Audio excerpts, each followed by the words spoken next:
April 16th, 1883.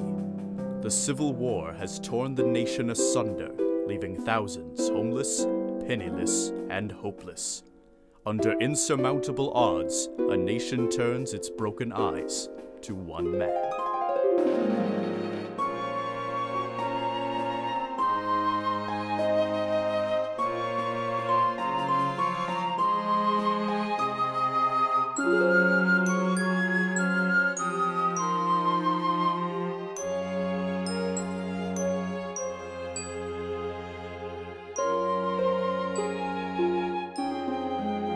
President Brown, Moses Runyon is here to see you. May I send him in? My dear sweet Mr. Quinn, how I grow weary of the endless parade of imbeciles clawing at my ears with their buffoonish inquiries. Why cannot they leave me my respite? Sir, might I ask you a question? What is it? If these United States inflame your wrath so, why then did you choose to cast governance upon them? Mr. President? Send in Mr. Runyon. Of course, sir.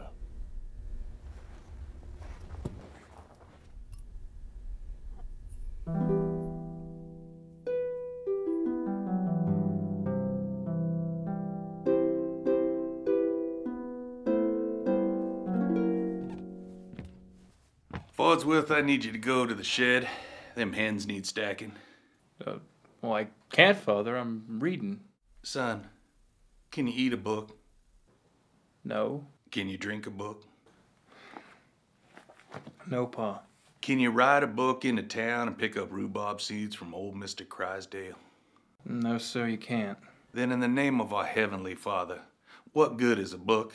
I want to attain knowledge. Well, you ain't gonna have time to attain nothing when you're here running this here farm. Who said I was gonna run the farm? I did. And I'm the only one who said anything around here. Ain't that right, Mother? Yeah. You just keep on chunning. I cannot live in this cave of ignorance any longer. I'm moving to Washington. I'm going into politics. Politics?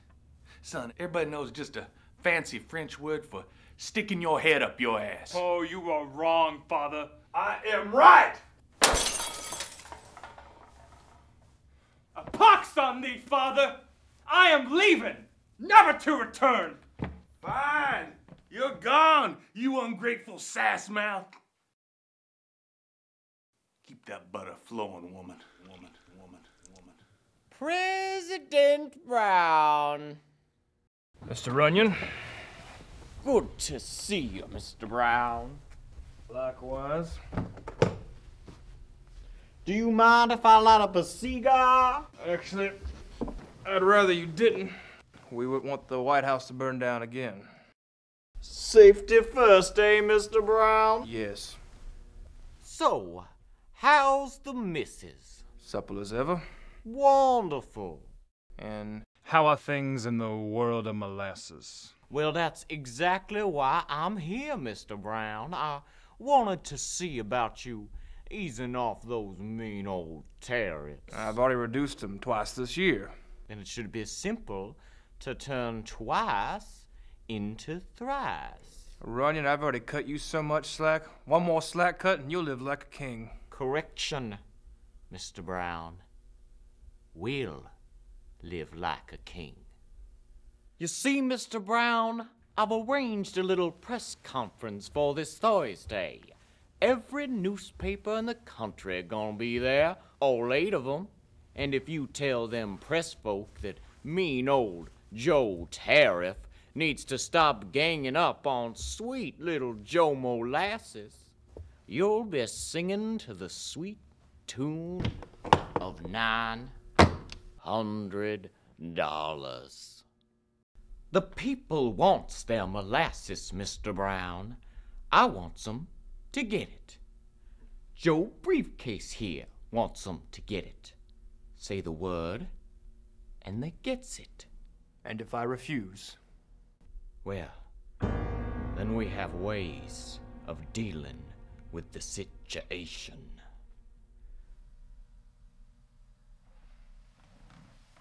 Ha ha! You never let me down, Mr. Brown. See you on Thursday.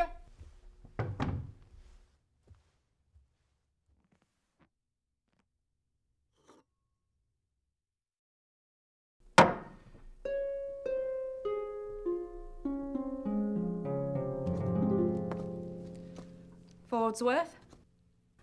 Not now, Bedelia. What is in the briefcase? Nothing. Briefcases can be empty, can they not? Not that briefcase. That briefcase is filled with lies and sin. Get thee to bed, wife! This is no business of yours! Fordsworth, when will you see the truth? Molasses will tear this country apart. This country tore itself apart! And you could sew it back together. How do you want history to look upon you? As a man who didn't let a woman tell him what to do! Well, I hope you realize that this is how America looks on you today. This is what everyone thinks of you.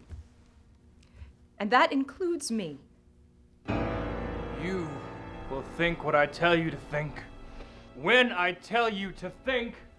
If I tell you to think! Fordsworth, I think you have molasses for a heart.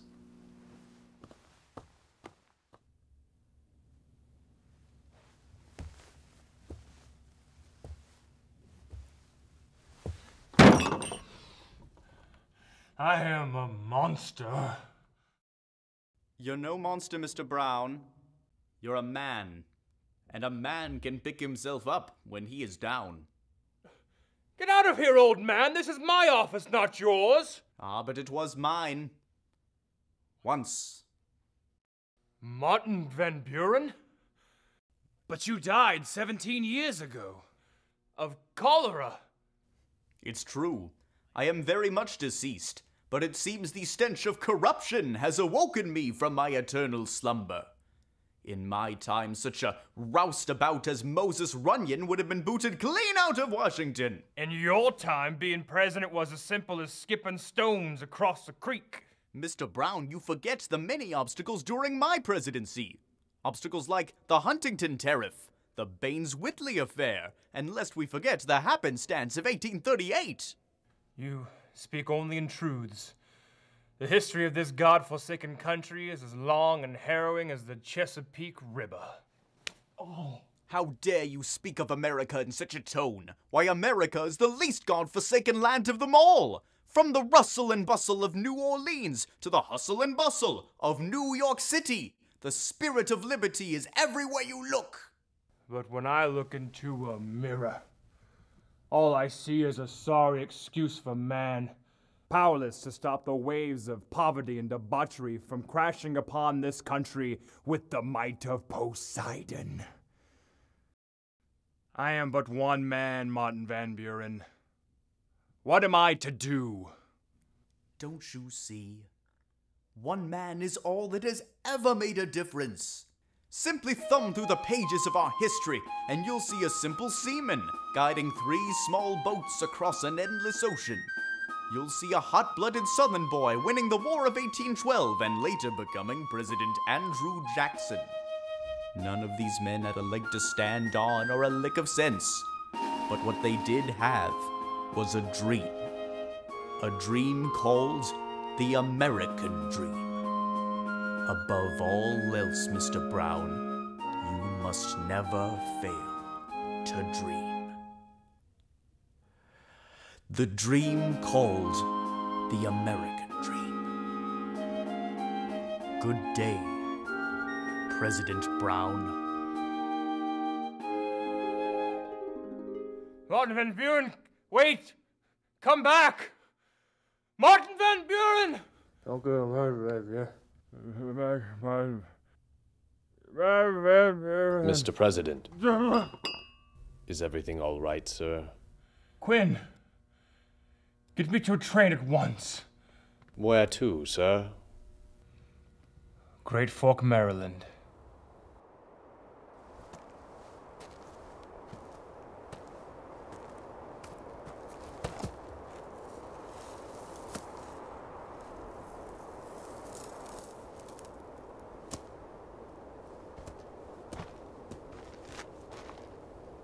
What's the trouble, friend?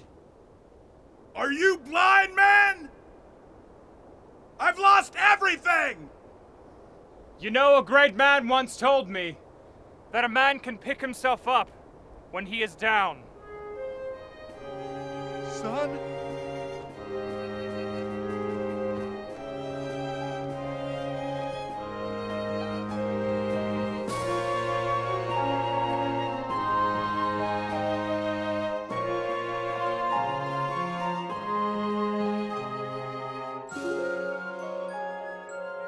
I've used these newspapers to attain knowledge about you.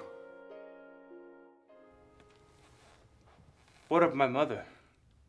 Where is she? First they raised our taxes. And that son of a bitch Lincoln took away our precious slaves. And your mother, God bless her, she chunned herself to death. I lost my wife, my livelihood.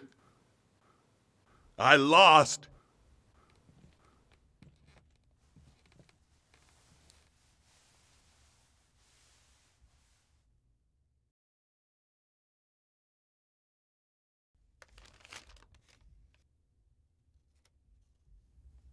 Father, I want you to come back to Washington with me. Washington? That damnable city is the cause of all this. Well, that damnable city is about to change. And now, the keynote speaker, President Fordsworth J. Brown. Don't forget our little arrangement, Mr. Brown.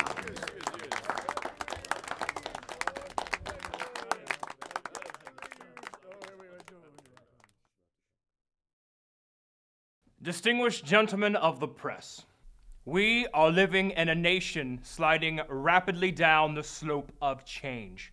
The robber barons who infest this land sleep in comfortable beds, while the many poverty-stricken workers sleep in beds that fall short of reasonable bed standards. It is for these men who carry the weight of the world on their battered shoulders that I sign into law this increased tariff on all molasses imported into the country. Because until we all live according to the same rules, these 34 states will never be united. For the common man, I sign this. He's been shot! The president's been shot! President Brown!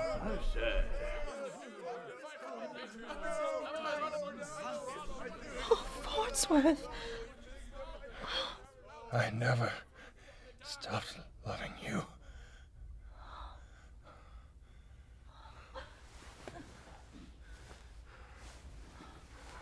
Son. No.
Although Brown's posthumous signature was in no way legally binding, this brave gesture led to the Gilbert-McCuffins Act of 1892, which paved the way for the Maywood-Foreman Treatise of 1897, paving the way further for the Hind-Eloise-Wolbury Agreement of 1904. For this, we can thank one man.